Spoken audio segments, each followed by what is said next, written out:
by far the greatest reward for a diesel technician is seeing the results of your efforts. It's accomplishing a goal, right? I mean, so for people who like this work, I mean, what better satisfaction do you get out of actually accomplishing the task and actually fixing the engine? Listen, there are a lot of benefits, and we could talk about, financially and, the 401k and the career paths and whatnot, but the day-to-day most wonderful thing about these jobs for a diesel technician is it's a hands-on, I'm fixing something, I'm doing something important, and seeing the results of what you've done. If that's your passion, who doesn't like to see the results of what they've done and feel that sense of accomplishment? Well, I mean, again, for us technicians, there's a lot of reward in doing, making a repair that no one else figured out, right? So that's the pinnacle. You figured it out, no one else could. So that's pretty rewarding for people. Guys get pretty thrilled by knowing their repair outlasted perhaps even the original manufacturer's setup. So that's rewarding. I've got 800 members, every single one of them, good company, great pay, lots of freedom. Pretty good rewards, yeah.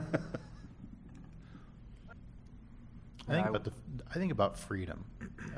Ken talked a little bit about earlier, all the different options you have on a CDL side. And like I said earlier, if somebody comes in and they have a CDL and they have a big employment gap coming in, it starts raising some flags because you do have the freedom to know that I could go out and get a job whenever I need one. I get a CDL just so I know that if my management position ever goes away, I know I can at least go drive something and be able to feed my family. So, speaking of just having a CDL too, and I think about this age group, I often think about talking to my own two sons, how at 18, 19, 20, you may not know what you want to do. That's a tough thing, and I think oftentimes we as a society push a 4-year college or a 2-year college, and that's not the path for everybody.